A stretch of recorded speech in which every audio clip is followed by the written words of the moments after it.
Hi, it's Linda with Many Things again, and I thought I would do another video on the polymyalgia rheumatica and give you another update, what's going on with me. And first of all, I just want, in polymyalgia rheumatica, I just wanted to repeat that, and it's also known as PMR. And I just wanted to give you an update as to how I'm improving and getting better. And first of all, I want you to know that I'm not a doctor, I'm not a nurse, I'm not a clinician, or once again, I'm nothing but a victim of this. Prednisone is the only thing that seems to help. But anyway, I don't have, I'm not telling you what to do. I'm just giving you advice as to what has worked for me. Always go by what your doctor says, and never attempt to try anything without your doctor's permission. If you're under a doctor's care, I suggest that that's what you do. You always ask them before you want to change anything, whether it's change your diet, change your medication. I was diagnosed with this PMR 2 years ago, and I've been taking prednisone, started out at 20 milligrams, and now this was 2 years ago. And I am now down to 4 milligrams a day. Twice I have tried to, I'm going to move you guys a little bit closer here. I feel like I'm just leaning. There, it's better. Anyway, twice I have tried to, put my glasses down. I have tried to get off of and taper off of this. I know that you have to taper. If you don't taper, you can really cause some serious health problems to yourself. So tapering is the best, and like I said, go by your doctor's advice. This is just what's worked for me. Both times that I tapered, I got down to, during these 2 years, I got down to 11 days of nothing. I was taking nothing, and I was just so eager and so, but I was pushing it. It was as if I was trying to do a race, and I don't know who I was racing with, but it just didn't work. It just doesn't work. If you try too fast, your body doesn't have time to catch up with what the prednisone is doing, and it's sort of masking the muscle pain, and so your adrenals need to kick back in. And you can look that up, look all of that stuff up. Like I said, I'm not an authority, and always go by what your doctor tells you. These are things that I've just learned on my own. There are things that through trial and error. And the other thing is,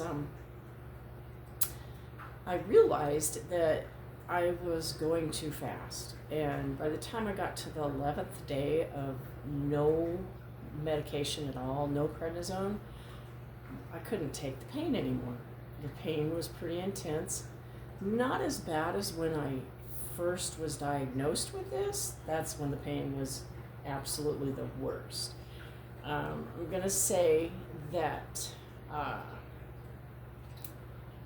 as I realized, I went back up, and going back up in dosage, I felt so much better. And I only went to like 4.5 milligrams. I've just always never wanted to go past 5 again. And but you got to do what works for you. what I did was I went back to 4 milligrams just recently, because I just seems like I'm like a yo-yo. I'm like up and down like a roller coaster, and I'm, gonna drop a few days. After a few days, then drop a part of your dosage, like a 0.5 milligram, and then I could feel the pain, but I would keep pushing through. Now what I'm doing is, this seems to be working better for me, is I am on 4 milligrams. I am going to do it for 28 days. I'm into like the 15th day now, and I feel pretty good. Not totally pain-free, but I feel pretty good. So once I keep feeling pretty good for a while, then I'll drop a 0.5 milligram. And once I drop a 0.5 milligram, I'll do that for another 28 days. And it seems to be working. There are times when you're going to have flare-ups. There's times when, you get stressed out and you don't mean to, and that can cause a flare-up also. I remember when I was first diagnosed, I had just recently come out of some traumatic grief, and then I had a whole new lifestyle change. I moved from one location in the country to another, and that's when it hit me. It literally hit me the next day that I woke up after our move. And I couldn't figure out what it was. And I just thought I overdid it. I thought that I had just pushed and just overdid myself. Finally, after a week, I couldn't take anymore and went to the doctor. And luckily, I had a good enough physician who recognized what he thought I had, did blood tests, and sure enough, it was. Anyway, past that, I just want to talk about some other things. Eating healthy. Eating healthy is important for you anyway, whether you have PMR or anything.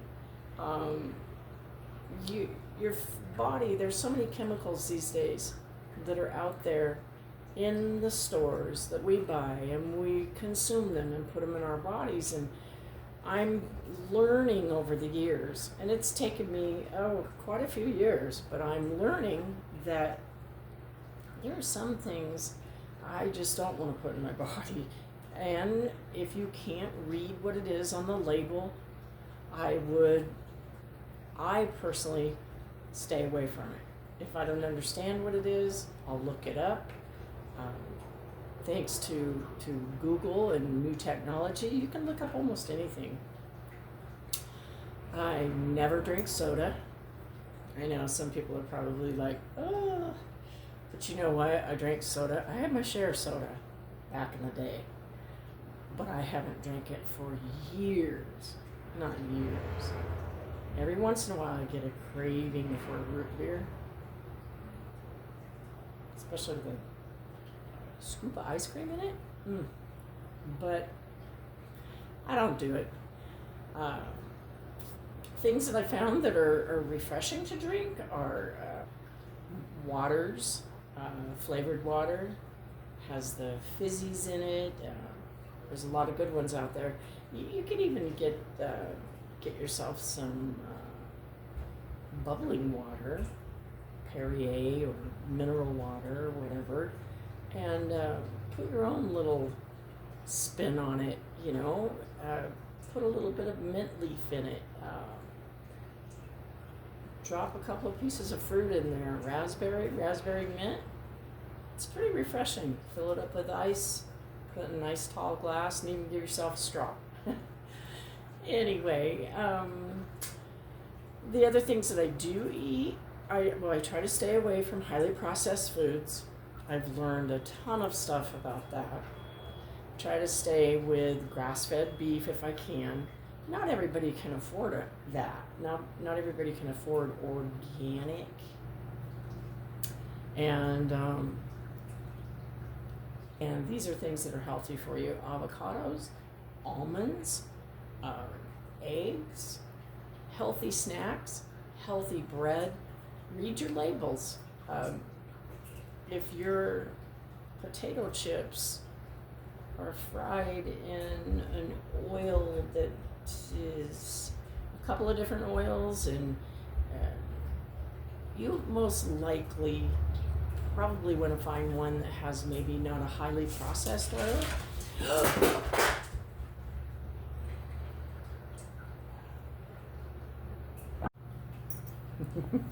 So that was my crazy cat. It's a rather warm day today, and she wants to go out on the back patio and play. And we only have the small patch of grass that I planted on cement, which I did for my dog.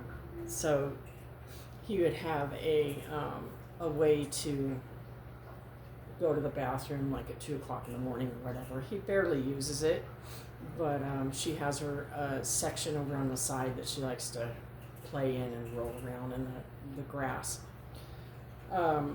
So we haven't been letting her go outside this afternoon. She can go out soon, but it's just too hot out there. The patio is really hot, and she'll just burn her little paws. Anyway, she's just been a little terror this afternoon, running around, jumping up on things and knocking things over. And it's all just because she wants to go outside and play. She loves to go out there and hunt. She hunts little bugs and flies. And anyway, back to the healthy things, healthy snacks, healthy bread. I don't buy just a white loaf of bread. I buy something that has some better ingredients than just something maybe that I ate when I was a kid. It doesn't mean, if you want to make French toast, of course you've got to get a nice brioche bread and have some nice fluffy French toast. But anyway, eating healthy does help, and also exercising and getting out walking. I walk at least 20 minutes a day.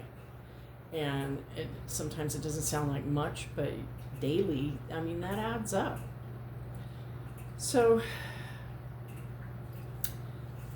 looking back, and 2 years ago, and looking back when I was diagnosed, I told myself at that time, I said, I don't own this, it's not mine, and I don't want it. And I actually told my doctor that too. And if she didn't have a mask on, I could see her smiling. But I realized since then that going through grief and stress and the big move and losing someone very close to me, I realize that we can have a little control over our feelings, and relaxing and resting. When you have PMR, you really want to rest. You need to rest. Sometimes you just feel so tired. And when you feel like that, go lay down and rest. Doesn't mean you have to go to sleep. Also, deep breathing techniques. There's some good breathing techniques, and it's just breathing in your nose, filling up your belly, and letting it out through your mouth, and you find it so relaxing. And something else to remember is, yesterday is gone. Don't stress over your future.